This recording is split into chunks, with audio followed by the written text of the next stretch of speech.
শ্রমিক অসন্তোষের জেরে শিল্পাঞ্চলে প্রায় অর্ধশত কারখানা বন্ধ ঘোষণা করা হয়েছে। কোথাও আবার দেয়া হয়েছে সবেতনের ছুটি। চলমান অস্থিরতায় বস্ত্র খাতে ক্রয়াদেশ অন্য দেশে নেয়ার পায়তারা চলছে বলে অভিযোগ করেছেন ব্যবসায়ীরা। এদিকে শ্রম উপদেষ্টা জানিয়েছেন, আইনি বাধ্যবাধকতা থাকলেও শ্রমিক ইস্যুতে একটি স্থায়ী সমাধানের দিকে যাচ্ছে সরকার।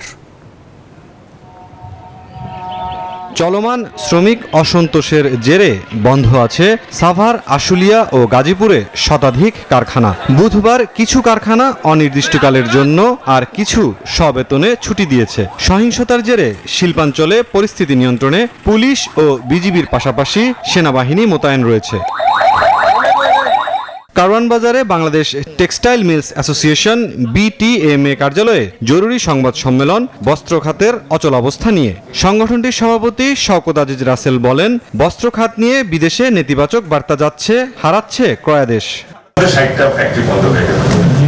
যদি এই ধারাবাহিকতা থাকে আর এই ব্যবসাগুলো আমাদের পার্শ্ববর্তী দেশে চলে যাবে এবং ওরকমই একটা প্রক্রিয়া চলছে যাতে আমাদের এখানে এই সেক্টরটা ধ্বংস দিকে যায়। এদিকে সচিবালয়ে শ্রম উপদেষ্টা জানিয়েছেন, আগের আইনের কিছু বাধ্যবাধকতা থাকায় শ্রমিকদের নিয়ে কাজ করতে দেরি হচ্ছে। শ্রম আইন নিয়ে কথা আছে এবং নিম্নতম মজুরি নিয়ে কথা, সেগুলো নিয়ে কাজ করতে আমাদেরকে শান্ত পরিবেশ দিতে হবে যাতে করে আমরা আমাদের যে রিয়েল প্রবলেমগুলো সেগুলো অ্যাড্রেস করতে পারি এবং শ্রমিকদের সমস্যাগুলো একটা স্থায়ী সমাধানের দিকে যেতে পারি। আমরা আশা করব যে আমাদের শ্রমিকরাও ধৈর্য ধারণ করবেন এবং আমাদেরকে সেই সময়টা দেবেন। তাদেরকে রিকোয়েস্ট করেছি যতটুকু মিনিমাম পর্যায়ে রাখা যায়, কিন্তু আনফরচুনেটলি একটা বড় গ্যাপ হওয়াতে অনেক ফ্যাক্টরি এখানে ক্ষতিগ্রস্ত হয়েছে। এছাড়াও তিনি বলেন, গার্মেন্টস অসন্তোষ নিয়ে যারা বিক্ষোভ করছে তারা কেউ শ্রমিক নয়, তারা বহিরাগত, তাদের বিরুদ্ধে ব্যবস্থায় যাচ্ছে সরকার। মুরসালিন হক জুনায়েদ, নিউজ 24, ঢাকা। ভাবে ব্যবসায়ী মহলের ব্যাপারে ব্যবস্থা নিতে গেলে প্রভাব পড়বে প্রতিষ্ঠান ও কর্মীদের মাঝে। আর তাই চলমান পরিস্থিতিতে উৎপাদন সচল রাখা এবং বিদ্যমান কর্মসংস্থান নিরবচ্ছিন্ন করতে কৌশলী ভূমিকা নিতে হবে অন্তর্বর্তী সরকারকে। দেশের ব্যবসা পরিস্থিতি নিয়ে এবং বিশেষজ্ঞ মতামত নিয়ে বিস্তারিত থাকছে মুরসালিন হক জুনায়েদের রিপোর্টে।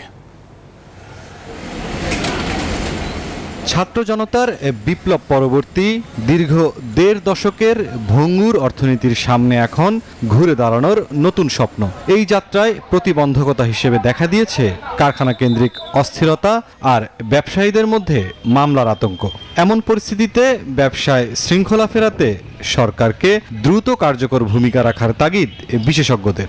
সরকার থেকে যদি এই প্রশ্রয় দেওয়াটা বন্ধ হয় তাহলে ব্যবসায়ীদের টনক নড়বে যে এখন তো মুনাফা করতে হলে কাজ করেই করতে হবে মুনাফাটা, এবং নিয়ম কানুন মেনেই আমাকে ব্যবসা করতে হবে। তো ওইখানে ডিসিপ্লিনটা আনা, শৃঙ্খলাটা ফিরিয়ে আনা, এটা ছাড়া আমি আমার কোনো পথ দেখি না। বিশ্লেষকরা মনে করেন, প্রতিষ্ঠানের কর্তা ব্যক্তি জবাবদিহিতার আওতায় আসলে প্রভাব পড়বে ব্যবসায়িক কাজে, তাই নিতে হবে কৌশলী ভূমিকা।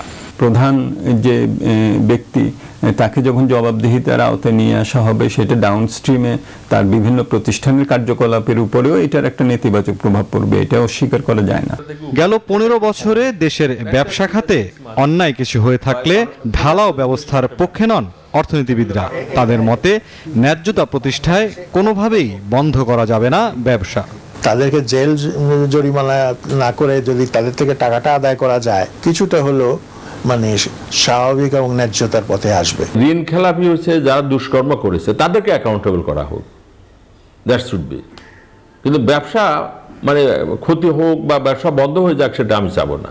বিশেষজ্ঞদের পরামর্শ, অর্থনীতি দ্রুত চাঙ্গা করতে যে বিনিয়োগ প্রয়োজন তার জন্য ব্যবসায়ীদের মাঝে আস্থা ফিরিয়ে আনতে হবে। মুরসালিন হক জুনায়েদ, নিউজ 24, ঢাকা। দর্শক, 10,000 কোটির কর্ণফুলী টানেল এখন শুনশান নীরব, কমেছে গাড়ির সংখ্যাও। কাজে আসেনি কোটি কোটি টাকার জলাবদ্ধতা প্রকল্প, এখনো বৃষ্টিতে ডুবে চট্টগ্রাম নগরী। সব মিলিয়ে প্রায় 1 লাখ কোটি টাকার বিভিন্ন প্রকল্পেও সুফল পাচ্ছে না চট্টগ্রামবাসী। অর্থনীতিবিদরা বলছেন, বছরের পর বছর মেয়াদ বাড়িয়ে শুধু অর্থ হাতিয়ে নেওয়ার উৎসবে মেতেছিল বিগত সরকারের মন্ত্রী, এমপি সহ সংশ্লিষ্টরা। অচিরেই এসবের তদন্ত চান অর্থনীতিবিদরা।